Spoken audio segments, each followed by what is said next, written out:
Adobe Acrobat, your team's home base. Collaborate within a shared PDF space. You've got your docs, your plans, your specs, and then invite the crew to build what's next. They talk up the teamwork. Here's an updated render. They think that this design could be a contender. And when somebody wonders what's the next step, AI helps you finish the rest. Bolts are tight, now your plan's refined. Run a smoother business when you're all aligned.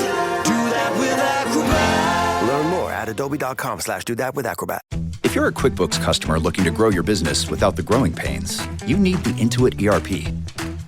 Upgrade to Intuit Enterprise Suite in a matter of hours. It's the AI-native ERP from the makers of QuickBooks. Learn more at intuit.com/ERP. El mundo antes de Jesús era un lugar sombrío. La humanidad caminaba sin dirección, perdida en medio de la idolatría, la violencia y la esclavitud.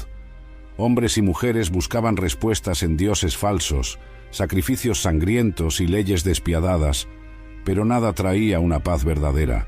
Las personas pobres eran explotadas, las personas esclavas no tenían derechos y los poderosos gobernaban sin compasión. La salvación parecía inalcanzable y el silencio de Dios hacía que todo fuera aún más desesperanzador. Pero entonces sucedió algo. Una luz irrumpió en las tinieblas y cambió para siempre la historia de la humanidad. ¿Cómo era el mundo antes de Cristo? ¿Y por qué su venida lo transformó todo? La creación y la caída, el inicio de la separación entre Dios y el hombre. Al principio, todo era perfecto. Dios creó al hombre y a la mujer a su imagen y semejanza. Génesis 1, 26 a 27, colocándolos en el jardín del Edén, un lugar sin dolor, sufrimiento ni muerte. El ser humano vivía en plena comunión con Dios, disfrutando de su presencia sin ninguna barrera. Pero esa armonía no duraría para siempre. Dios había dado solo una orden: no comer del fruto del árbol del conocimiento del bien y del mal. Génesis 2, 16 a 17. Sin embargo, la serpiente, que representa a Satanás, engañó a Eva, y ella, junto con Adán, eligió desobedecer a Dios. Génesis 3, 1 a 6. Ese acto de desobediencia trajo el pecado al mundo. Por primera vez, el hombre sintió vergüenza y miedo, escondiéndose de la presencia de Dios. Génesis 3, 8 a 10. A partir de ese momento, todo cambió. La relación entre Dios y la humanidad se rompió. El pecado trajo separación, sufrimiento y muerte. Como consecuencia, Dios expulsó a Adán y a Eva del Edén, impidiendo que tuvieran acceso al árbol de la vida. Génesis 3, 23 a 24.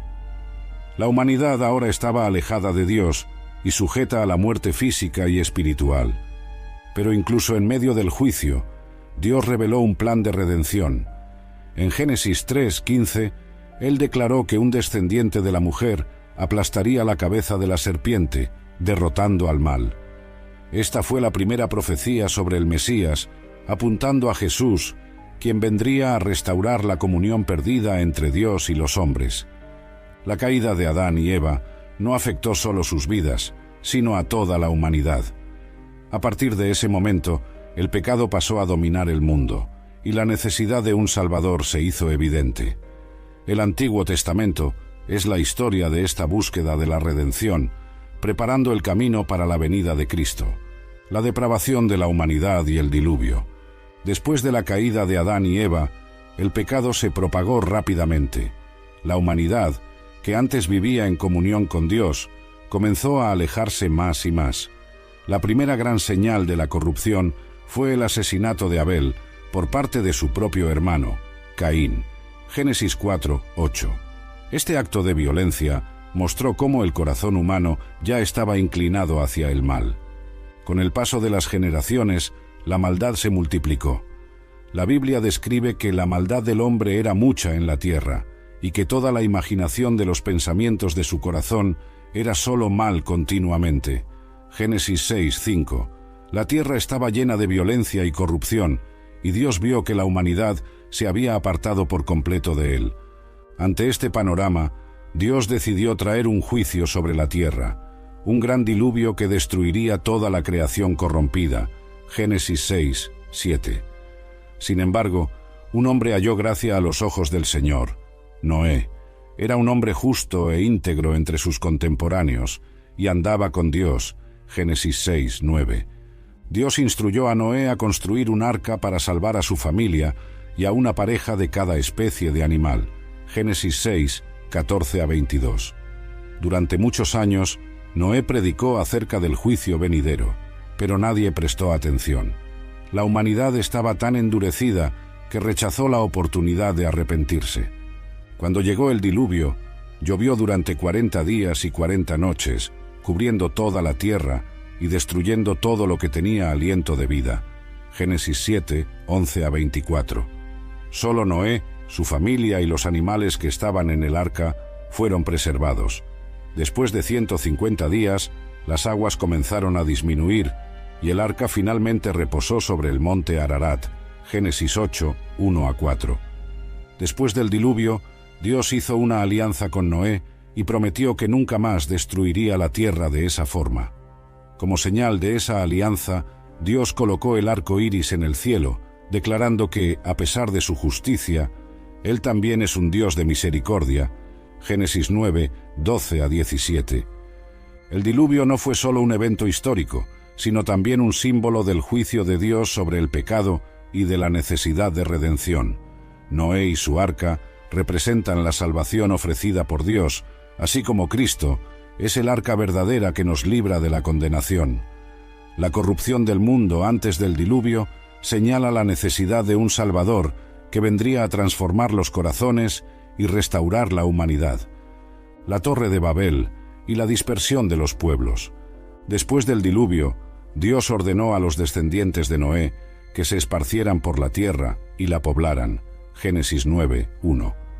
Sin embargo, la humanidad decidió seguir un camino diferente, optando por permanecer unida en un solo lugar y construir una torre que llegara hasta los cielos. Este episodio, registrado en Génesis 11, 1 a 9, se conoce como la Torre de Babel. En aquel tiempo, toda la humanidad hablaba una sola lengua. En lugar de obedecer el mandamiento de Dios de llenar la tierra, los hombres decidieron concentrarse en una sola ciudad, en la llanura de Sinar. Génesis 11:2. Impulsados por el orgullo dijeron: edifiquemos para nosotros una ciudad y una torre cuya cúspide llegue hasta el cielo, y hagámonos un nombre, para que no seamos dispersados sobre la faz de toda la tierra. Génesis 11:4. El problema de la Torre de Babel no era solo la construcción en sí, sino el deseo humano de desafiar la autoridad de Dios. En lugar de depender de Él, los hombres querían exaltarse a sí mismos, buscando seguridad y grandeza mediante sus propios esfuerzos. Era una repetición del pecado de Adán y Eva, el deseo de ser como Dios. Ante esta rebelión, Dios decidió intervenir. La Biblia dice que el Señor descendió para ver la ciudad y la torre, Génesis 11:5, y al percibir la arrogancia del pueblo, confundió su lenguaje, haciendo que ya no pudieran entenderse, Génesis 11:7. Este suceso causó una gran dispersión, y las personas se esparcieron por toda la tierra, formando diferentes naciones y culturas, Génesis 11:8 a 9. La Torre de Babel explica el origen de la diversidad lingüística y cultural en el mundo, pero más allá de eso, muestra la consecuencia de la desobediencia y el orgullo humano. El deseo de construir un... Suffering from dry, tired, irritated eyes? Don't let dry eyes win. Use Systane Pro. It hydrates, restores, and protects dry eyes for up to 12 hours. Systane Pro. Triple action dry eye relief. Halliday presents, in the red corner, the undisputed, undefeated Weed Whacker Guy. Champion of hurling grass and pollen everywhere. And in the blue corner, the challenger, extra strength, Halliday. Eye drops that work all day to prevent the release of histamines that cause itchy allergy eyes. And the winner by knockout is Halliday. Halliday, bring it on. Imperio separado de Dios resultó en división y un distanciamiento aún mayor de él. Curiosamente, en el Nuevo Testamento, este episodio tiene un paralelo interesante. En Hechos 2, en el día de Pentecostés, el Espíritu Santo descendió sobre los discípulos y ellos comenzaron a hablar en diferentes lenguas, pero esta vez para unir a las naciones en Cristo. Lo que se dividió en Babel empezó a restaurarse en Jesús. La Torre de Babel nos enseña que el verdadero camino hacia Dios no se construye mediante el esfuerzo humano, sino por la fe y la obediencia a Él. El orgullo y la autosuficiencia siempre alejan al hombre de su Creador, pero Dios, en su misericordia, continuó preparando el camino para la redención, que se cumpliría en Cristo. La alianza de Dios con Abraham, la promesa del Mesías. Después de la dispersión de la humanidad en la Torre de Babel, Dios comenzó a ejecutar su plan de redención a través de un hombre, Abraham. De entre todas las naciones, Dios eligió a un pueblo para que fuera el canal de la promesa del Salvador, y esa promesa comenzó con Abraham, un hombre sencillo de Ur de los Caldeos. La historia de Abraham empieza en Génesis 12, 1-3, cuando Dios lo llama y le hace una promesa: «Vete de tu tierra, de tu parentela y de la casa de tu padre, a la tierra que yo te mostraré, y haré de ti una nación grande, te bendeciré, y engrandeceré tu nombre, y serás bendición. Bendeciré a los que te bendigan, y maldeciré a los que te maldigan, y en ti serán benditas todas las familias de la tierra». Génesis 12, 1-3. Aquí vemos una de las promesas más importantes de la Biblia, pues Dios no solo promete a Abraham descendencia y una tierra, sino que declara que, a través de él, todas las familias de la tierra serían bendecidas. Esta es una referencia directa al Mesías, que vendría de la descendencia de Abraham para traer salvación al mundo. Abraham obedeció la orden de Dios y partió sin saber a dónde iba. Hebreos 11, 8. Entonces, Dios estableció una alianza con él, confirmando que su descendencia sería tan numerosa como las estrellas del cielo y que de él surgiría una gran nación. Génesis 15, 5. Esa nación era Israel, y de ella vendría Jesucristo. Más tarde, Dios reafirma la promesa en Génesis 22, 18, diciendo: «En tu descendencia serán benditas todas las naciones de la tierra, por cuanto obedeciste mi voz». El apóstol Pablo, en Gálatas 3, 16, explica que esa promesa no se refería a muchos descendientes, sino a un descendiente específico, Cristo. Jesús era el cumplimiento de la alianza hecha con Abraham, pues a través de él se ofrecería la salvación a todas las naciones. La historia de Abraham también ilustra la necesidad de la fe. En Génesis 15, 6, la Biblia dice que Abraham creyó en el Señor, y él se lo contó por justicia. Este principio se repetiría en el Nuevo Testamento, donde la salvación no vendría por las obras de la ley, sino por la fe en Cristo.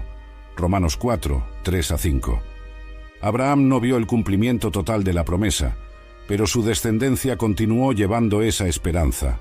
Se formó Israel como nación, surgieron los patriarcas y los profetas comenzaron a anunciar la venida del Mesías.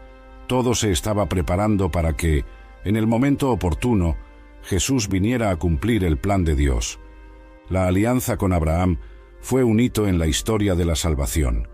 Estableció al pueblo elegido, trajo la promesa de un Salvador y señaló el futuro reino de Dios. Lo que empezó con un llamado a un hombre en Ur de los Caldeos, se convertiría en la mayor esperanza de la humanidad. La esclavitud en Egipto y el Éxodo, un símbolo de la redención. La alianza que Dios hizo con Abraham se mantuvo viva a través de sus descendientes, Isaac, Jacob y los 12 hijos de Jacob, quienes se convirtieron en las 12 tribus de Israel. Sin embargo, antes de que se convirtieran en una gran nación, los israelitas enfrentaron siglos de esclavitud en Egipto, un período de sufrimiento que se convirtió en uno de los mayores símbolos de la necesidad de redención. Todo comenzó con José, hijo de Jacob, que fue vendido como esclavo por sus propios hermanos y llevado a Egipto. Con el tiempo, Dios lo exaltó, convirtiéndolo en gobernador de la tierra y salvando a su familia del hambre. Génesis 41, 41-43. Los descendientes de Jacob se establecieron en Egipto y crecieron en número. Pero con el paso de las generaciones, surgió un nuevo faraón que no conocía a José y comenzó a temer el crecimiento del pueblo de Israel. Éxodo 1, 8-10. El faraón decidió esclavizar a los israelitas, imponiéndoles trabajos forzados y ordenando la muerte de todos los bebés varones. Éxodo 1, 11 a 16, el pueblo clamó a Dios por liberación, y Dios levantó a un libertador, Moisés, Éxodo 3, 7 a 10. Dios envió 10 plagas a Egipto para demostrar su poder y obligar al faraón a liberar a Israel, Éxodo 7 a 12. La última plaga, la muerte de los primogénitos, fue un evento crucial. Para ser librados, los israelitas necesitaban sacrificar un cordero y marcar sus puertas con la sangre del animal. Esa fue la primera Pascua, un símbolo directo de Jesucristo, el Cordero de Dios que derramaría su sangre para librarnos de la condenación. Juan 1, 29. Después de esta última plaga, el faraón finalmente permitió que los israelitas se marcharan. Ellos salieron de Egipto y comenzaron el viaje hacia la tierra prometida, pero pronto fueron perseguidos por el ejército egipcio y se encontraron acorralados ante el Mar Rojo. Entonces, Dios obró un milagro. Abrió el mar, permitiendo que su pueblo pasara a salvo. Cuando los egipcios intentaron seguirlos, las aguas se cerraron sobre ellos, destruyendo el ejército del faraón. Éxodo 14, 21 a 28. El éxodo no fue solo un evento histórico, sino también un retrato de la salvación. Así como los israelitas fueron liberados de la esclavitud en Egipto, Cristo vino a liberarnos de la esclavitud del pecado. Romanos 6, 6. Así como Dios abrió el Mar Rojo, Jesús abrió el camino hacia la vida eterna. Después del cruce, Dios hizo una alianza con Israel en el monte Sinaí y entregó la ley, los 10 mandamientos e instrucciones para la adoración. Éxodo 20. Pero esa ley, por más importante que fuera, no podía salvar completamente al hombre. Solamente revelaba el pecado y señalaba la necesidad de un Salvador. La travesía de Israel por el desierto fue larga y llena de desafíos, pero Dios siempre guiaba a su pueblo. Esta historia preparó el camino para comprender lo que Cristo haría siglos después: sacar a la humanidad de la esclavitud del pecado y conducirla a la verdadera tierra prometida, el reino de Dios. La ley de Moisés, justicia, sacrificios y la necesidad de un Salvador. Después de la liberación de Egipto, Dios condujo a los israelitas. Yeah, cool! A Lego set is a gift that always clicks. And clicks. The end of the final lap, and we've got a champion. And clicks. For kids who love everything on wheels, choose a Lego set. A gift that always clicks. Hey, I like your new RAV4. Thanks, yours too. What does RAV stand for anyway? To me, it's the Remarkably Advanced Vehicle. Really? To me, it's the runway approved vehicle for its amazing style. What about Remarkably Adaptable Vehicle because of its versatile cargo space? Or really admired vehicle? Oh, or Really Awesome Vehicle. It really is the recreational activity vehicle. The stylish 2026 Toyota RAV4 Limited. What's your RAV4? Hasta el monte Sinaí, donde estableció una alianza con ellos. Esta alianza incluía leyes, estatutos y ordenanzas que guiarían al pueblo en su relación con Dios y entre sí. El núcleo de esta alianza fue la entrega de los 10 mandamientos, Éxodo 20, 1 a 17, un código moral y espiritual que establece la santidad y la justicia de Dios. La ley de Moisés contenía más que los 10 mandamientos. Había cientos de leyes que regulaban la vida social, religiosa y civil de Israel. Dios exigía santidad de su pueblo, porque Él mismo es santo. Levítico 19, 2. Sin embargo, nadie podía cumplir la ley a la perfección, y cualquier transgresión requería sacrificios para la expiación de los pecados. El sistema de sacrificios. Como parte de la ley, Dios instituyó el sistema de sacrificios, detallado principalmente en Levítico. El pecado requería derramamiento de sangre, porque sin derramamiento de sangre no hay remisión. Hebreos 9:22. Los israelitas ofrecían sacrificios de holocausto, donde el animal era totalmente quemado como ofrenda a Dios. Levítico 1. Sacrificios por el pecado, para la expiación de faltas individuales o colectivas. Levítico 4.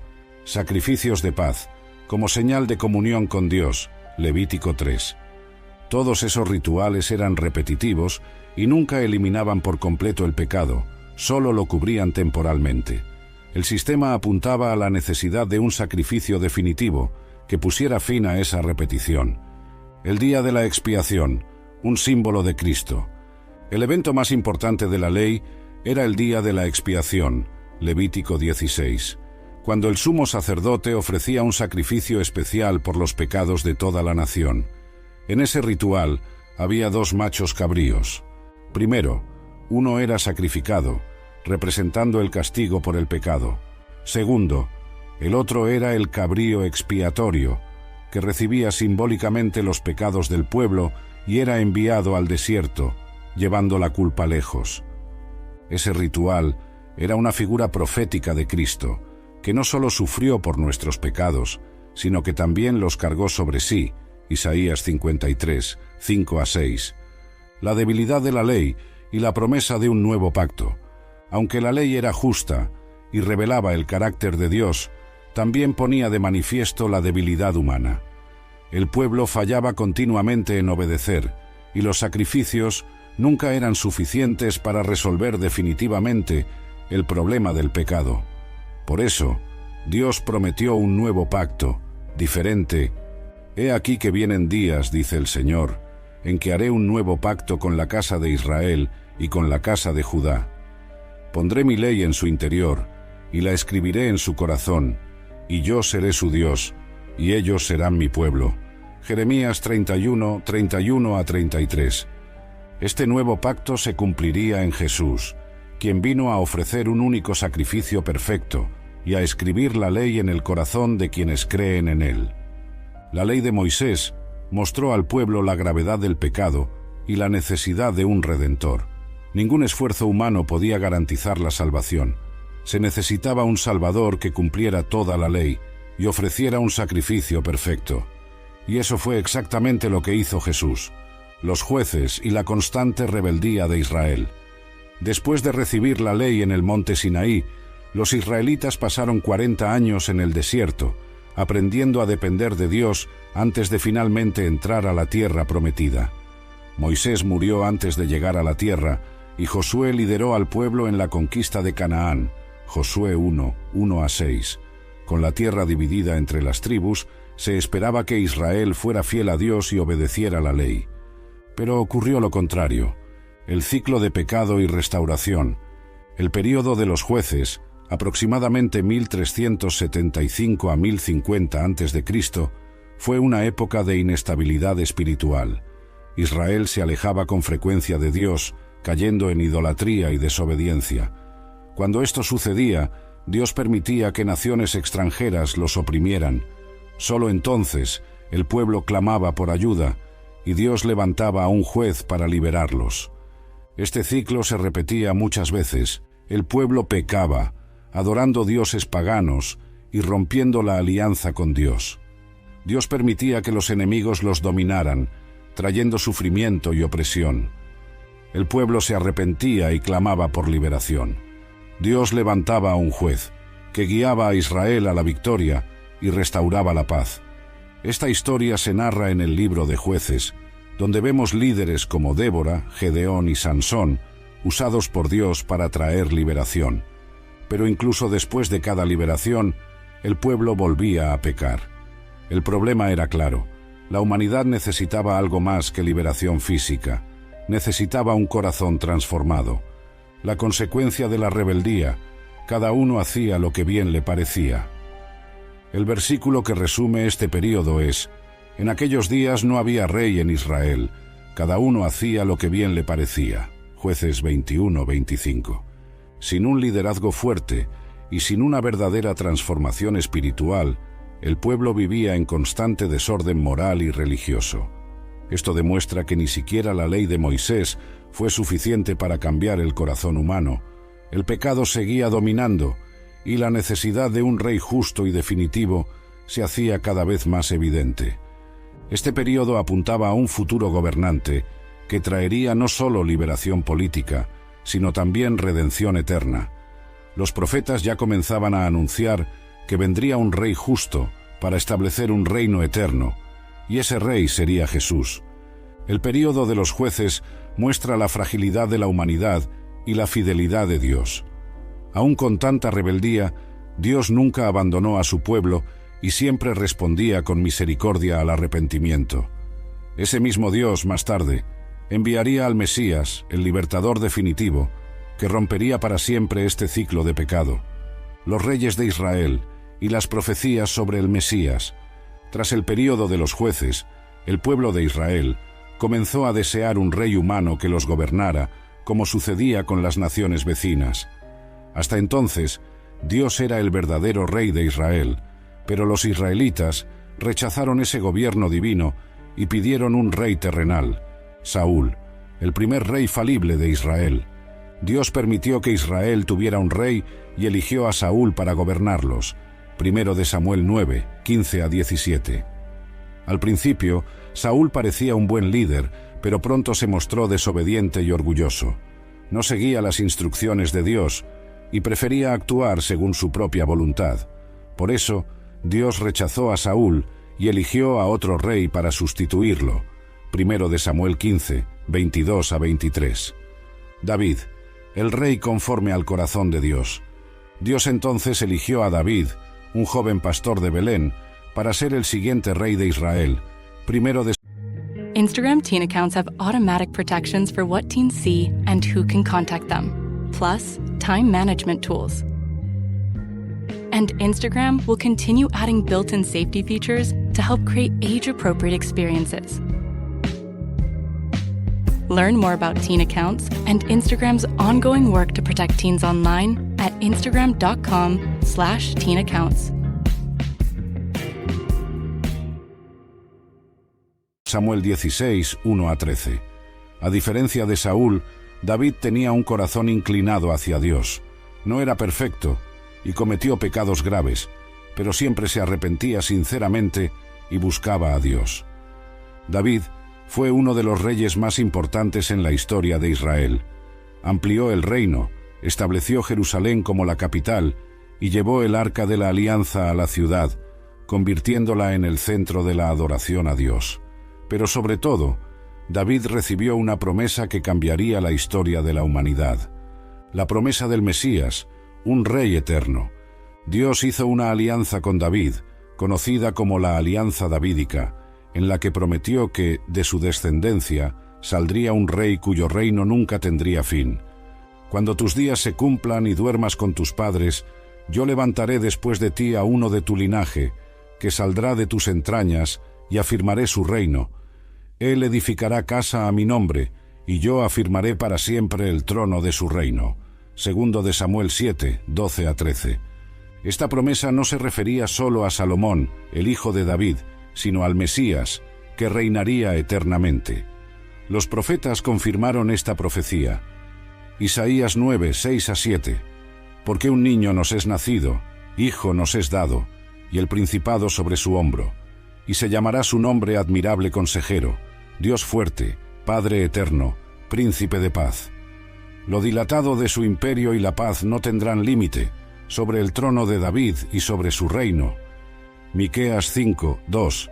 Pero tú, Belén Efrata, pequeña para estar entre las familias de Judá, de ti me saldrá el que será Señor en Israel, y sus salidas son desde el principio, desde los días de la eternidad.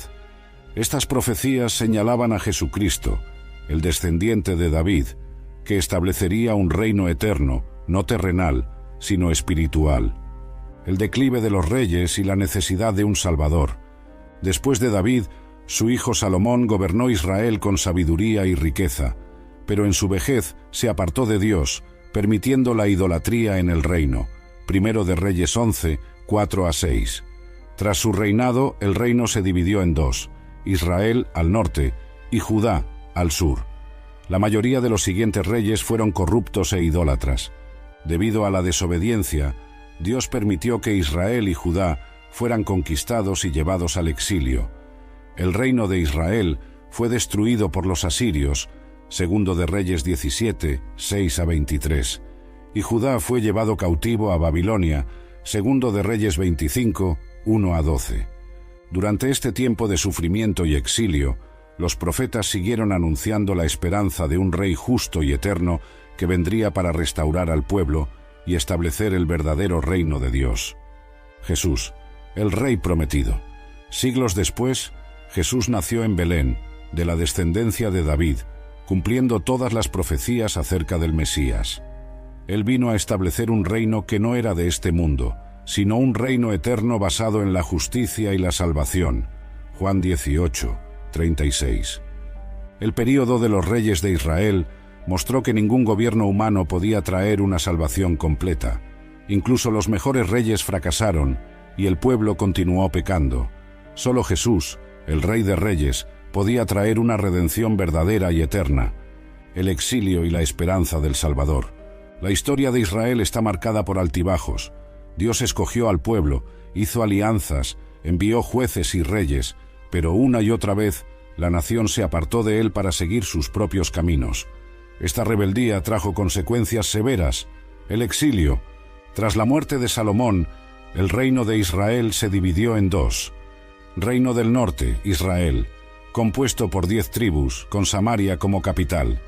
Reino del Sur, Judá, compuesto por las tribus de Judá y Benjamín, con Jerusalén como capital. Durante siglos, los profetas advirtieron que, si el pueblo no se arrepentía y volvía a Dios, serían conquistados y llevados cautivos por otras naciones. Pero Israel y Judá continuaron en idolatría e injusticia, rechazando a los mensajeros de Dios. El exilio del Reino del Norte. El Reino del Norte tuvo 19 reyes, todos idólatras y alejados de Dios. Como consecuencia, en el año 722 a.C., los asirios invadieron y destruyeron Israel, llevando cautivo al pueblo a otras tierras. Segundo de Reyes 17, 6 a 23. Las 10 tribus del norte nunca volvieron a reunirse como nación. El exilio del Reino del Sur. Judá tuvo algunos reyes fieles a Dios, pero la mayoría siguió el mismo camino de pecado. Dios envió profetas como Jeremías, Isaías y Ezequiel para advertirlos, pero el pueblo resistió la corrección. Como resultado, en el año 586 a.C., el rey Nabucodonosor de Babilonia invadió Jerusalén, destruyó el templo y llevó al pueblo cautivo a Babilonia. Segundo de Reyes 25, 1 a 12. Este fue uno de los momentos más oscuros en la historia de Israel. Sin templo, sin tierra y sin rey, parecía que todas las promesas de Dios habían sido destruidas. El pueblo se hallaba en la desesperación, preguntándose, ¿nos ha abandonado Dios? La esperanza en medio del caos. Incluso en medio del exilio, Dios no abandonó a su pueblo. Utilizó a los profetas para traer esperanza y anunciar que un día vendría el Mesías para restaurar todas las cosas. Isaías 7:14. He aquí que la Virgen concebirá y dará a luz un hijo, y llamará su nombre Emmanuel. Isaías 9, 6 a 7. Porque un niño nos es nacido, hijo nos es dado, y el principado sobre su hombro. Jeremías 23, 5 a 6. He aquí que vienen días, dice el Señor, en que levantaré a David renuevo justo, y reinará como rey, y prosperará, y hará juicio y justicia en la tierra. Los profetas dejaron claro que el exilio no era el fin de la historia de Israel. Dios aún cumpliría su promesa. Un rey justo, un salvador, vendría para traer redención y establecer un reino eterno. El retorno y la espera por el Mesías. Después de 70 años en Babilonia, Dios permitió que el pueblo de Judá regresara a su tierra. Esdras 1, 1 a 4. Reconstruyeron el templo y Jerusalén, pero el reino nunca volvió a ser restaurado como antes. Israel pasó a estar bajo el dominio de sucesivos imperios. Babilonia, 586 a 539 a.C. Persia, 539 a 331 a.C. Grecia, 331 a 146 a.C. Roma, a partir de 146 a.C. El pueblo judío esperaba ansiosamente que se cumplieran las profecías mesiánicas. Creían que el Mesías vendría como un rey guerrero que los liberaría del dominio extranjero y restauraría el trono de David. Pero Dios tenía un plan más grande. El Mesías no vendría solo a salvar a Israel, sino a toda la humanidad. Jesús, el cumplimiento de la esperanza. El exilio mostró que ningún rey humano podía salvar al pueblo de manera definitiva. Israel necesitaba más que una liberación política, necesitaba una redención espiritual. Por eso, siglos después, Jesús nació en Belén, de la línea de David, cumpliendo las promesas de Dios. Él vino para liberar no solo a Israel, sino a todos los que estaban exiliados por el pecado, ofreciendo un reino que jamás tendría fin. Los 400 años de silencio y la espera del Mesías. Después del regreso del exilio babilónico, el pueblo judío reconstruyó Jerusalén y el templo, pero nunca recuperó por completo su independencia. Durante siglos fueron dominados por distintos imperios y aguardaban la promesa de Dios, el Mesías que traería liberación y restauraría a Israel. Pero algo misterioso sucedió en ese período. Durante 400 años, Dios no envió profetas. No hubo nuevas revelaciones, visiones ni palabras directas del Señor. A esta etapa se la conoce como los 400 años de silencio, entre el final del libro de Malaquías y el inicio del Nuevo Testamento. ¿Por qué Dios guardó silencio? ¿Qué estaba preparando? El último profeta del Antiguo Testamento, Malaquías. El último libro del Antiguo Testamento, Malaquías, se escribió alrededor del año 430 a.C. En él, Dios reprendió al pueblo por su frialdad espiritual y anunció que vendría un mensajero antes de la llegada del Mesías. He aquí, yo envío mi mensajero, el cual preparará el camino delante de mí, y vendrá súbitamente a su templo el Señor, a quien vosotros buscáis, y el ángel del pacto, a quien deseáis. Malaquías 3, 1. Ese mensajero era Juan el Bautista, quien prepararía el camino para Jesús. Pero después de esta profecía, Dios no habló más directamente al pueblo durante 4 siglos. El dominio extranjero y el sufrimiento de Israel. Durante ese tiempo, Israel pasó por diversos cambios políticos y culturales. El pueblo seguía esperando al Mesías, pero cada vez más concebía esta esperanza de manera política. Creían que el Salvador vendría como un rey guerrero, que derrotaría a sus opresores y restauraría el trono de David. Estos fueron los principales acontecimientos de esa etapa. Dominio persa, 539 a 331 a.C. El pueblo judío pudo vivir con relativa libertad y reconstruir el templo. Dominio griego, 331 a 146 a.C. Alejandro Magno conquistó Israel y expandió la cultura griega, influyendo en la lengua y las costumbres. Dominio romano, desde 146 a.C., Roma tomó el control sobre Israel, y los judíos pasaron a vivir bajo una fuerte opresión política y militar. En este período, surgieron diferentes grupos religiosos dentro del judaísmo, como fariseos, saduceos y esenios, cada uno con una visión diferente del Mesías. La esperanza creciente por el Mesías. Bajo el dominio romano, la expectativa por el Mesías aumentó aún más. El pueblo sufría bajo impuestos abusivos e injusticias, y muchos creían que Dios enviaría a un libertador para restaurar el reino de Israel. El profeta Daniel ya había anunciado un período específico para la llegada del Mesías, Daniel 9, 24 a 26, y muchos eruditos judíos sabían que el tiempo estaba cerca, pero esperaban un Mesías guerrero que liderara una revuelta contra Roma. Sin embargo, Dios tenía un plan mucho mayor. El Mesías no vendría a liberar a Israel de Roma, sino a liberar a la humanidad del pecado. El silencio se rompe, el nacimiento de Jesús. Después de 4 siglos sin profetas, el ángel Gabriel se apareció a Zacarías, anunciando que nacería Juan el Bautista para preparar el camino del Señor. Lucas 1, 13 a 17. Poco después, María recibió la visita del ángel, quien anunció que ella daría a luz al Salvador del mundo. Lucas 1, 26 a 33. Los 400 años de silencio finalmente terminaron. La promesa hecha a Abraham, reafirmada a David y anunciada por los profetas, estaba cumpliéndose. El Mesías estaba por llegar.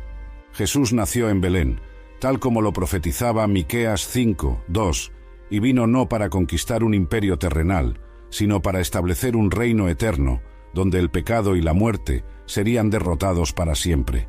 Jesucristo, el cumplimiento de todas las promesas. Después de siglos de espera, el Mesías finalmente vino al mundo.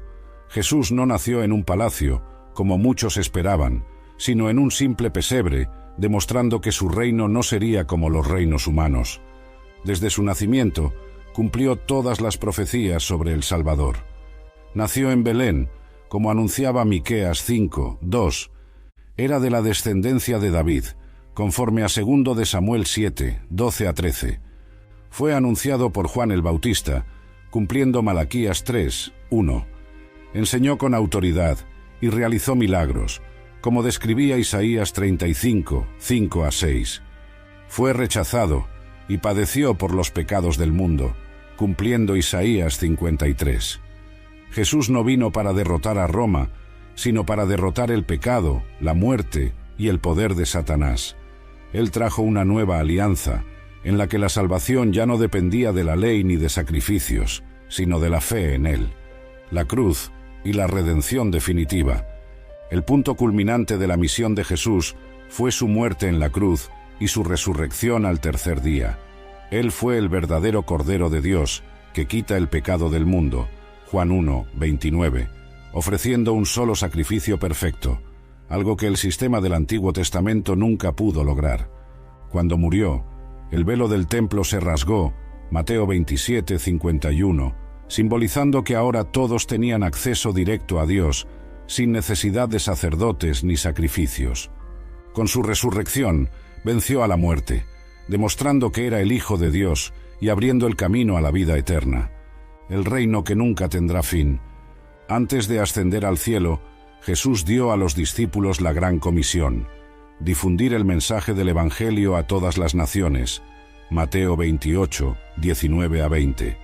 Prometió volver y establecer su reino eterno, donde ya no habrá dolor, pecado ni muerte, Apocalipsis 21:4. El mundo antes de Jesús estaba marcado por tinieblas, injusticia y separación de Dios.